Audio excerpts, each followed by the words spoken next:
افغانستان د 19 کلونو د کرکټ په نړیوال جام کې له مخکې تګ څخه پاتې شوه. په کوارټر فاینل کې د 190 منډو هدف د ګټې هدف نه و. که 220 یا 213 هدف ټاکل شوی وای بیا ښایي پاکستان لوبه نشو ګټلی. په پاور پلی کې د کیچ غورځول افغانستان ته ښه ګرانه پرېوتله. یو نیم LBW امپایر آوټ ورنکړ.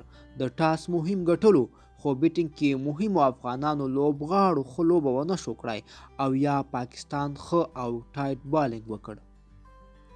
د افغانستان په لوبډله کې هیڅ یو لوبغاړي هم 50 ونه کړه.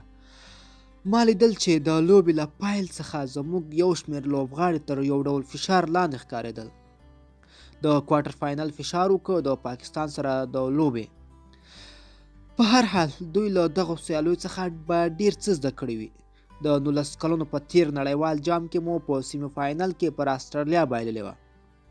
خو هغه نړیوال او لوبډلې موږ ته مجیب، قیس، نوید، ابراهیم، ګربز، درویش، محبوب او نور ښه لوبغاړي راکړل. دغه نړیوال جام هم ځینې ښه لوبغاړي راکړل. په فاسټ بالینګ کې دواړه فضل او عبدالرحمن سرعت، باونس آن او آوټ سوینګ او یارکري لري، کار کول او پالل غواړي. په ورو توپ اچوونکو کې نور احمد او شفیق غفاري ښه وځلېدل. نور لوبغاړي هم وو. دوی ټول زموږ آینده ستوري دي. د افغانستان د کرکټ آینده روښانه ده. د پاکستان څخه مو لوبې مخکې هم ګټلې وې او بل ځل به یې بیا هم ګټو له خیره. دا و زموږ تازه راپور. د لا ښکلو ویډیوګانو لپاره افغان TV چینل در سره سبسکرایب کړئ.